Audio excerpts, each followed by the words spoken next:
Tervetuloa uuden videon pariin. Tällä kertaa meillä on luvassa tällainen toinen haastevideo mun kanavalle. Eli tällä kertaa meillä on 10 tunnin hevoshaaste. Aikaisemmin mä tein sen varustehaasteen niin kuin päivän ajalta, mutta nyt mä ajattelin, että otetaan tällainen hevoshaaste. Ja tää toimii nyt vähän eri tavalla kuin se edellinen haaste. Eli tällä kertaa mä otan ihan aikaa aina kun mä teen näitä hevosia ja katsotaan, että saanko mä nämä kaikki valmiiksi 10 tunnin aikana. Lähdetään sitten vaan suoraan videon pariin. Eli tosiaan mulla oli tässä työn alla tilauksia. Nämä kaikki 4 tilausta. Kertokaa teidän veikkaus tonne kommentteihin, että saanko mä nämä kaikki 4 hevosta 10 tunnissa valmiiksi. Ja jos en, niin kuinka monta hevosta näistä mä saan 10 tunnissa valmiiksi. Laittakaa teidän veikkaus nyt tonne kommentteihin. Ja sekuntikellon laitoin käyntiin, kun aloitin tekemään näitä. Ja aloitin näiden kaikkien tilarien palojen piirtämisellä. Ensimmäisenä piirsin tuollaisen punaruskean ponin, joka tulee karvakankaasta. Ja tätä haastetta on tosiaan toteuttanut useamman päivän aikana. Eli en nyt 1 tai 2 päivän aikana istunut sitä 10 tuntia, koska mulla oli muitakin töitä tossa. Sen takia otin nyt tällaisen vähän erilaisen, että aina sitten kun mä tein näitä hevosia eteenpäin, niin laitoin sen sekuntikellon sieltä päälle ja sitten aina pysäytin sen, kun lopetin näiden hevosten tekemisen. Ja en ole nyt varma, missä järjestyksessä nämä videot tulee, mutta mulla toi kamera on takkus aika paljon, eli siis tästäkin mä olen menettänyt tosi paljon videomateriaalia, mutta onneksi kuitenkin huomasin tämän kameran temppuilun aika aikaisessa vaiheessa ja aloin sitten kuvaamaan sellaisia vaan lyhyempiä videopätkiä. Sitten tämä viimeinen, johon mä leikkasin palat, niin on tollanen pikkuponi, sille tulee valkopää. Muuten se on tuosta peikestä fliisestä, josta mulla olikin vaan tollanen jämäpala, niin mä en sitten ollenkaan piirtänyt noita niin kuin pääpaloja tolle peikelle kankaalle, vaan piirsin ne sitten ihan suoraan vaan tohon valkoiseen. Ja muutenkin on siirtynyt tällaiseen, että jos hevoselle tulee joku iso merkki, esimerkiksi valkopää, niin mä en piirrä sitä niin kuin koko kaavaa siihen pohjavärille, vaan mä piirrän justiin suunnilleen niin kuin sen kaulan sinne asti, mihin se valkopää pitäisi tulla. Ja sitten, jotta kangasta menisi tosiaan mahdollisimman vähän haaskaan, niin sitten ihan erikseen vaan piirrän sen niin kuin pään kohdan tai merkin kohdan suunnilleen valkoisesta. Ja sitten teen niissä sellaisen niin kuin palapelin, jotta mä pystyn yhdistämään ne. Ja siinä kohtaa, kun oltiin kaikkien 4 kepparin palat saatu piirrettyä ja leikattua, niin oli kulunut 50 minuuttia.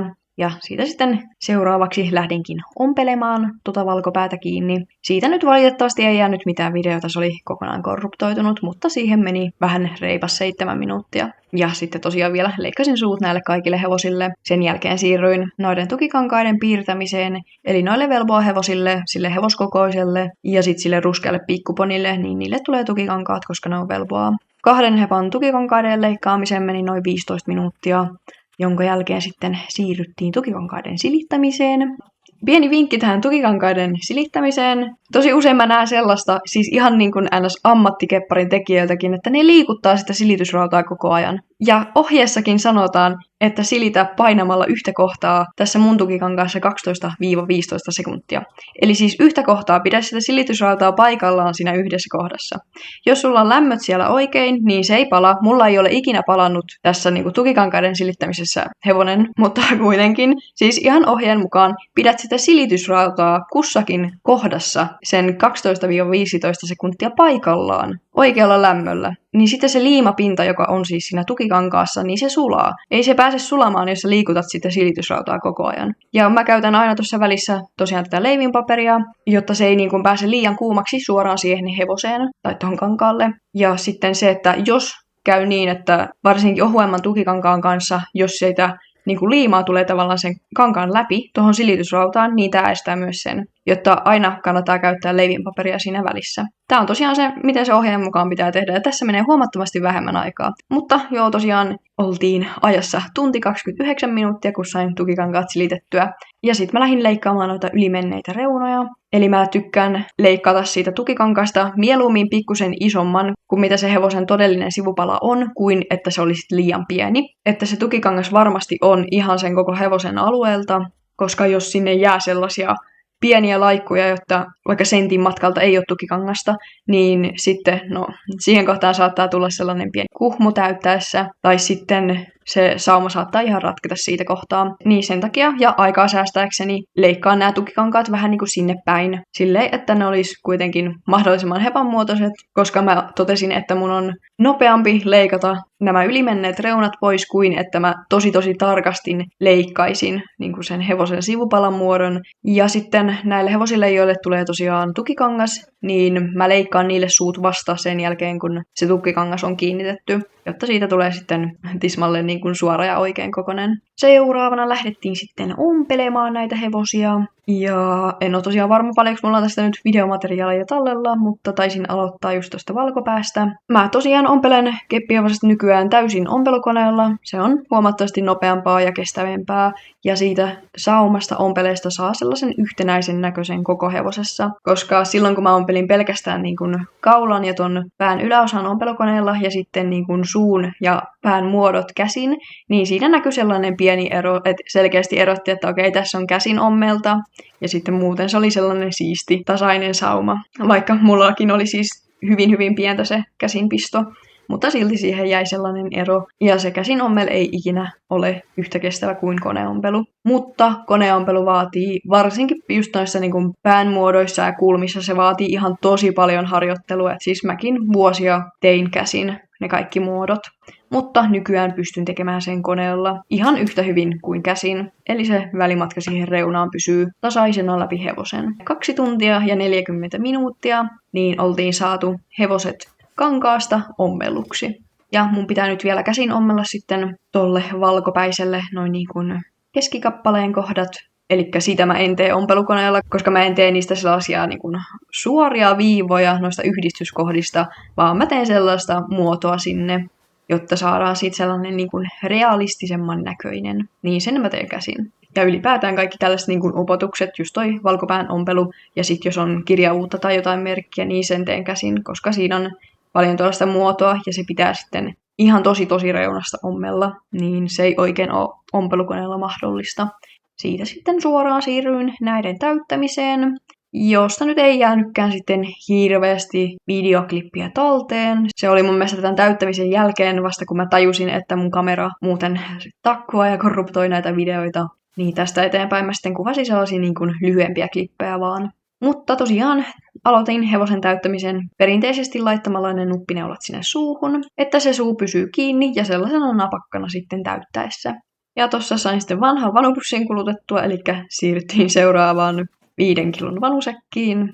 Mä oon nyt alkanut niin kun ihan kunnolla ottamaan aikaa kaikista niin kun hevosen tekovaiheista ja kaikista varusteista, että paljonko mulla menee aikaa niiden tekemiseen ja sitten mitkä on niin kun se materiaalikustannus kustakin varusteesta ja esimerkiksi pitkästä mohairharjasta, lyhyestä villaharjasta tällaista, jotta mä saan sitten päivitettyä mun hinnat ihan niin kuin oikeiksi sen tuntipalkan mukaan, mitä mä haluan itselleni tästä maksaa.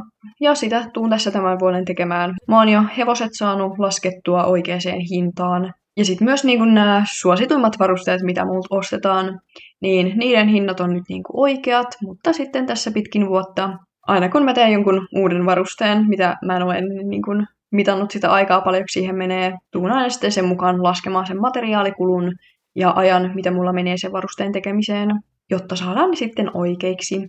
Ja jotkut hinnat tulee nousemaan, jotkut pysyy ihan samana. Itse asiassa aika moni hinta tähän mennessä on pysynyt samana. Ja sitten on niitä hintoja, jotka tulee jopa laskemaan.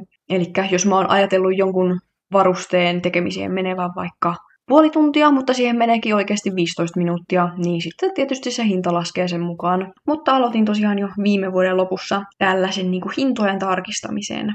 Täyttämiseen ei mennyt hirveän kauaa. Ollaan nyt ajassa 3 tuntia 17 minuuttia. Sitten mä en nyt kuvannutkaan, kun mä leikkasin noille hevosille korvapalat.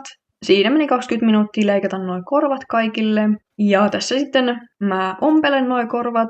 Nykyään mä yritän, jos mä vain muistan, niin mä leikkaan myös korvapalat samaan aikaan, kun mä leikkaan hevosten palat ja sitten ompelen ne yhtä aikaa. Mutta tässä mä nyt jotenkin on niin juurtunut niihin vanhoihin tapoihin, että mä niin kuin leikkaan korvapalat vasta sitten, kun hevoset on täytetty ja tavallaan sovitan niitä hevosen päässä, että onko se sopiva. vaikka mulla on jokaiselle koolle nykyään olemassa nämä korvakaavat, niin jotenkin mä en tässä vielä muistanut sitä, ja sen takia mä sitten leikkasin korvat tälleen myöhemmin ja ompelin ne, mutta tässäkin vähän säästää aikaa, että mä en joutuisi ompelukonetta koko ajan niin kuin siirtelemään, jos mä muistaisin leikata ja ommella nämä korvapalat samalla kuin sitten nuo hevosten palat, jotta yritän nyt tässä päästä sellaiseen ja muistaa ton, mutta tässä unohdin. Ja oli kulunut 3 tuntia 49 minuuttia, kun sain korvat ommeltua, ja nimenomaan siis korvat kasaan. Ja sitten seuraava klippi alkaa 4 tunnin 15 minuutin kohdasta, ja ommellaan hevosille korvat päähän. Tuossa välissä mä ompelin niin kuin korvien alareunat yhteen, että ne on sitten valmiit ommeltavaksi hevosten päähän.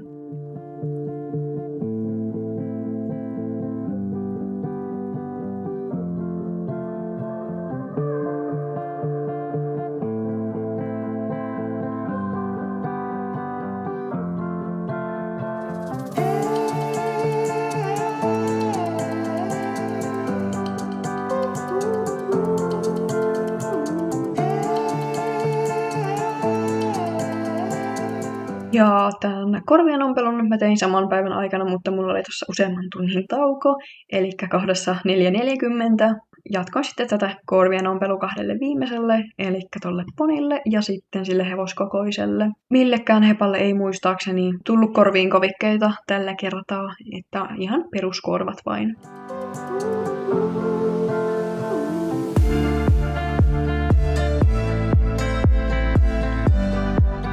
Tällä kertaa kaikille oli ommeltu korvat päähän, kun oli kulunut 4 tuntia 54 minuuttia. Korvien jälkeen jatkui sitten merkkien tekemiseen. Merkkien ompelusta mä en nyt tainnut tälle videolle kuvata mitään, koska mä kuvasin siitä ja sitten harjojen tekemisestä tuolle valkopäälle ja ruskealle pikkuponille yhdelle toiselle videolle. Se on storytime, niin siinä mä sitten ompelen noin merkit ja sit harjat parille hevoselle. Ja merkiksi tälle harmaalle tuli tosiaan tollainen piirto. Sitten punaruskean merkiksi tuli epäsäännöllinen läsi, yllätys, yllätys. Ja harja vaalearuskeasta mohairista, yllätys, yllätys. Tämä on edelleen se kaikista suosituin kompo. Punaruskea karvakangas, epäsäännöllinen läsi ja sitten vaalearuskea mohairharja ja tällainen keskipitkä. Jotta näitä hevosia menee edelleenkin, että suosituin niin tilausvaihtoehto tällä hetkellä, etenkin pikkuponi, poni ja sitten miniponi. Tuolle harmaalle hevoselle, josta muuten tulee pappurikkokuvioinen, niin sille tuli tumman harmaa harja. Noille molemmille pikkuponeille tuli harjaksi tollanen peike, valkopäällä on sitten valkoinen otsaharja. Ja siinä kohtaa, kun sain kaikille harjat valmiiksi, oli mennyt 7 tuntia 17 minuuttia. Sitten taas silmien ja sierainten leikkaamisesta en kuvannut mitään, mutta näette kuitenkin tässä nyt tätä ompelua, jonka aloitin 7 tuntia 53 minuuttia kohdassa. Mä siirryin tosiaan ihan siis kokonaan tekonahkasilmiä ja sierainten tekemiseen tuossa joulukuussa. Eli ennen mä oon tehnyt huopasilmiä ja sieraimia. Mutta hyvän huovan saatavuus on vähän vaihtelevaa. Niin sitten jos sattuu sellainen huono huopaerä, niin tavallaan ommellessa, ja varsinkin siis hyvälläkin huovalla karvakankaalle ommellessa, ne silmät ja sieraimet niin kuin venyy ja saattaa repeillä. Ja sit niistä tulee vähän sellaiset huonon muotoiset. Niin sen takia mä sit siirryn tekonahkasilmiin ja sieraimiin. Ne on huomattavasti helpompi ommella. Ja no, omasta mielestä ne on myös nätimmät. Mä en tiedä, miksi mä noin kauan tein huopasilmiä. Ehkä sen takia, koska mulla oli sitä huopaa niin paljon. Mutta nyt tosiaan on siirrytty ihan kokonaan tekonahkasilmiin ja sieraimiin. Sehän on tietysti vähän kalliimpi materiaalina kuin mitä huopa, mutta se, että mä säästän niin kuin työajassa, koska nämä on paljon nopeampi ommella, mulla ei ole ongelmia näiden ompelussa. Ja sitten taas siinä niin kuin säästyy aikaa ja sitten rahaa, niin en tämän takia joutunut sit hintoja nostamaan. En tiedä, miksi en tosiaan ole aikaisemmin siirtynyt tekonahkasilmiin ja sieraimiin. Nämä pysyy paljon paremmin niin kuin oikeanmuotoisina, kun sä ompelet ne kiinni hevoseen. Ne ei tosiaan repeile eikä veny. Ja sitten varmasti niinku käytössäkin pysyy pidempään parempina kuin huopasilmät, jotta huopasilmät, jos ne vaikka kastuu, niin sit niistä tulee sellaiset nukkaset helposti. Näissä tekonahkasilmissä vielä pysyy valopilkutkin varmasti paljon paremmin kiinni, jotta ne ei silleen niin kuin kulu samalla tavalla, mitä vaikka huopasilmissä tai himmene. Silmien ja sierainten laiton jälkeen kiinnitti sitten kepin tuolle ruskealle pikkuponille. Näille muille ei mennyt keppiä. ja sitten toi valkopäinen lähti ihan ilman täytteitä. Sitten vielä viimeistelyä näille hevosille, eli väritysten ja tummennusten teko sekä silmien valopilkkujen teko. Aloitin sen 9 tuntia 11 minuuttia kohdassa. Ja tolle valkopäiselle tuli ihan tällaiset pienet kevyet tummennokset, eli silmien ympärille ihan pienesti ja sitten turpaan myös. Ja tälle harmaalle hevoselle tuli sitten ihan papurikkokuviointi. Ja siitä tuli tollanen ihan koko kaulan kokoinen, eli iso papurikkokuviointi. Ja sille ei sitten haluttu tummennoksia tai muuta. Eli tein tosiaan noin väritykset tossa. Ja sitten myös silmiin valopilkut. Ja oikeastaan aika lailla tasan 10 tuntia siihen meni, että mä sain nämä hevoset valmiiksi.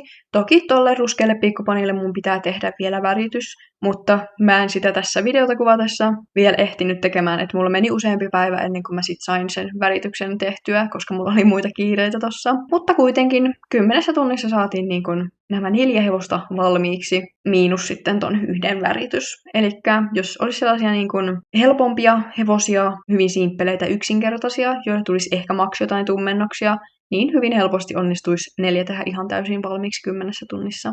Eli tässä on tosiaan nämä kaikki hevoset valmiina ja laitan sitten vielä myöhemmin otetun videoklipin tosta ruskeasta velboa pikkuponista. Sille tuli tollanen tavallaan päistärikköväritys ja sitten harmaantuminen, jota oli kyllä hyvin mielenkiintoista päästä toteuttamaan. En ollut ennen tällaista tehnyt ja tilaajan mallikuvien mukaan tosiaan sen tein. Ja sitten tosiaan sille tuli vielä tummennosta tonne turpaan, eli tällainen väritys. Mutta joo, siinä tällainen 10 tunnin hevoshaaste. Mä alun perin ajattelin, jos mä olisin tehnyt 24 tuntia, mutta siinä olisi kyllä mennyt niin kauan, koska mulla ei ollut sen hirveämmin ajatusta siitä, että kauanko mulla oikeasti menee 4 keppihevosen tekemiseen. Koska mä olin aikaisemmin sanonut, että mulla menee yhden hevosen tekemiseen noin 5 tuntia, joka ei pidä paikkaansa. No, toki näistä nyt 2 oli pikkupone ja toinen poni, jotta ne on vähän pienempiä. Mutta siitä, kun olen viimeksi ottanut aikaa hevosen tekemisessä, niin on näemmä nopeutunut todella paljon. Ja tietenkin laatu on vain parantunut, mutta tekotavat kehittyy koko ajan ja sitä kautta nopeutuu. Tämä oli mun mielestä ihan hyvän mituinen tällainen 10 tunnin haaste. Lähtee vähän testaamaan, että kuinka monta näistä hevosista mä saan 10 tunnissa valmiiksi. En olettanut, että saan kaikki 4 valmiiksi, mutta olin väärässä. Osasitteko te olettaa, että mä saan 4 keppihevosta 10 tunnissa valmiiksi? Itse en osannut olettaa, nyt osaan olettaa, jotta kivasti tarkentui vähän toi tekoaikakin tuolta nyt itselle.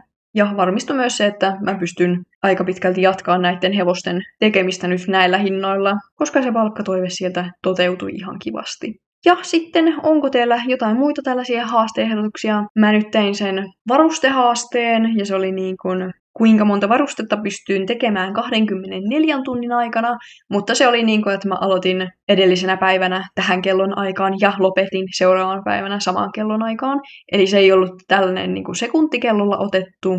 Niin olisiko teidän mielestä just jatkossa parempi tehdä tällaisia ihan sekuntikellolla otettuja, että mä otan aikaa vain silloin, kun mä teen näitä hevosia tai varusteita, vai sitten, että mä otan vaikka just ihan oikeata aikaa ja katsotaan, paljonko mä saan siinä ajassa tehtyä. Mun tietysti pitää syödä, nukkua, kaikkea tällaista siinä 24 tunnin aikana. Niin sinänsä ehkä ihan tää siis sekuntikellolla otettu aika on varmaan realistisempi. Tälleen parempi ehkä. Mutta mitä mieltä te ootte?